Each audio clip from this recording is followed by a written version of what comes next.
ஆனா இப்போ உன் வாழ்க்கைக்கு என்னதான் முடிவு?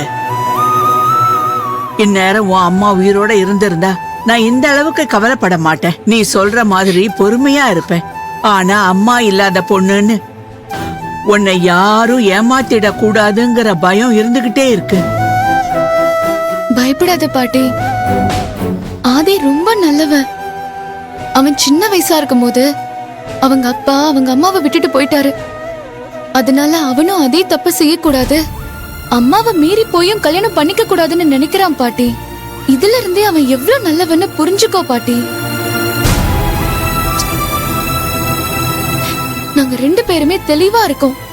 வீட்டுக்கு தெரியாம திருட்டுத்தனமா கல்யாணம் பண்றதுல எங்களுக்கு விருப்பமே இல்ல பாட்டி.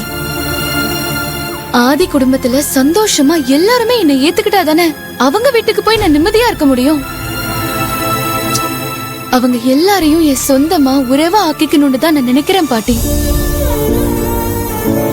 உனக்கு அப்புறம் நான் தனியா ஆயிடுவேன்னு தானே பயப்படுற. ஆதிய கல்யாணம் பண்ணிக்கிட்டா எனக்கு நிறைய சொந்தங்கள் கிடைச்சிரும் பாட்டி. அப்புறம் எப்படி நான் அனாதை அவ சொல்லு?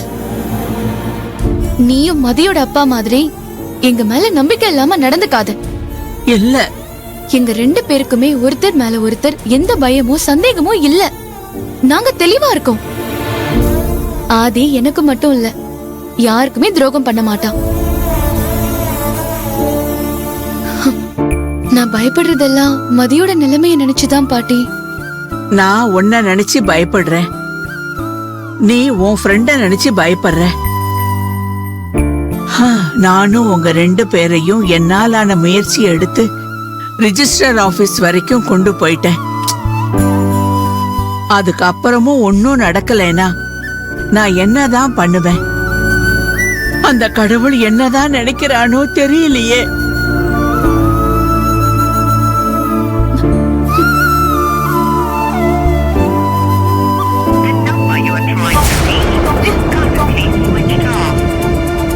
என்ன, உன் ஃப்ரெண்டு போனை எடுக்க மாட்டேங்கிறாளா?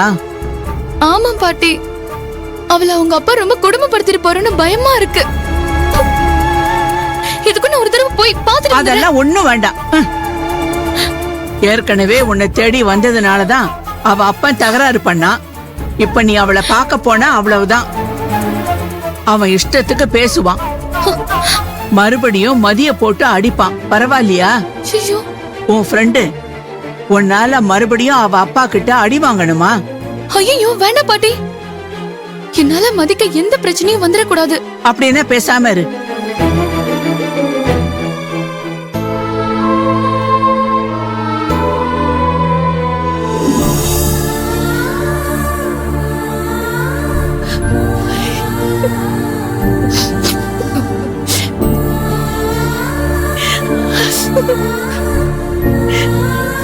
தேங்காய் எண்ணெய் போட்டு விட்டா அடிப்பட்ட இடத்துல எரிச்சல் இருக்காது.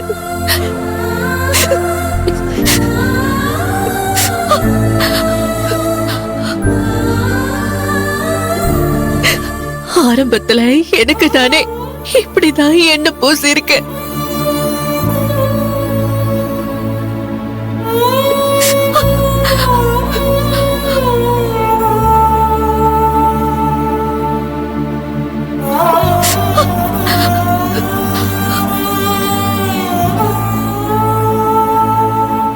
நல்ல நாள் அதுமா, அப்பா உன்னை அடிச்சது தப்புதான்.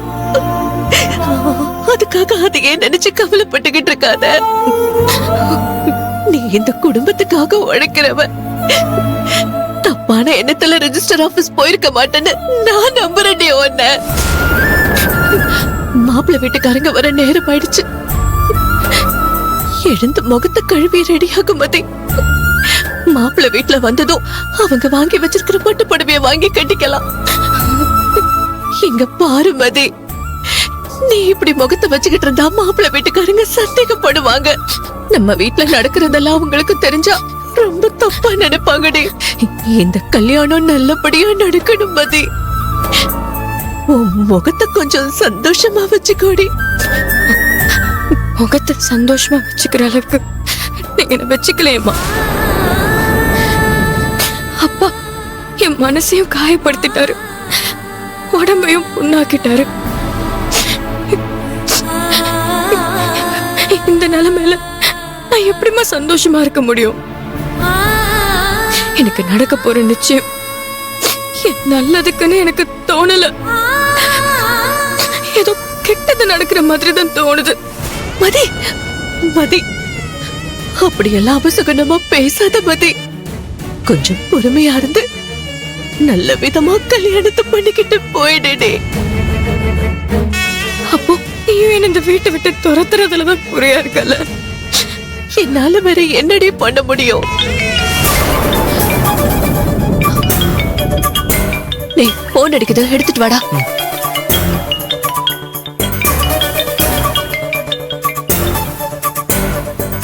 அம்மா, அர்ஜுனோட அக்கா தான் போன் பண்றாங்க. ஹலோ ஹலோ, நான் அர்ஜுனோட அக்கா பேசுறேன். தெரியுது, சொல்லுங்க. நல்ல நேரம் முடியறதுக்குள்ள நிச்சயதார்த்தத்தை முடிச்சிடலாம். எல்லாம் ரெடி தானே? எல்லாம் ரெடி தாங்க, நீங்க வந்துருங்க. அப்புறம் நான் சொன்னது ஞாபகம் இருக்குல்ல?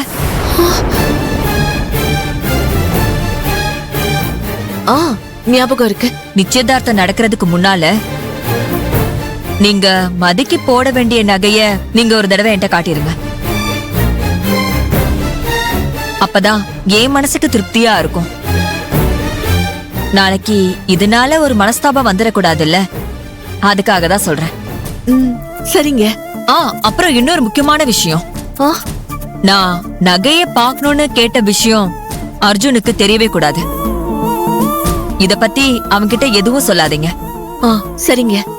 சரி, அப்ப நான் வச்சிடறேன்.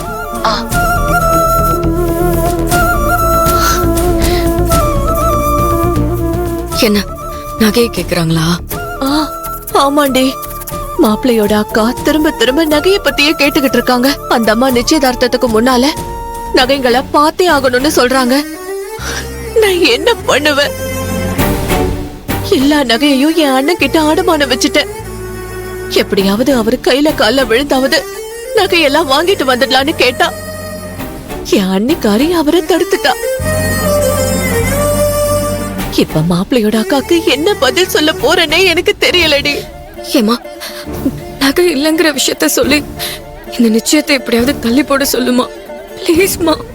நான் எப்படி நிச்சயத்தை தள்ளி போட முடியும்?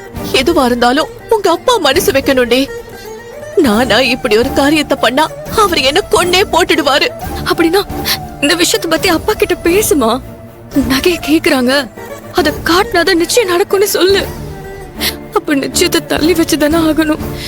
எனக்கு ஒண்ணுமே புரியலடி. நான் ஒரு பக்கம் நகை இல்லையேன்னு டென்ஷன்ல இருக்கேன். நீ ஒரு பக்கம் இத வச்சு நிச்சயதார்த்தத்தை நிறுத்துன்னு சொல்ற.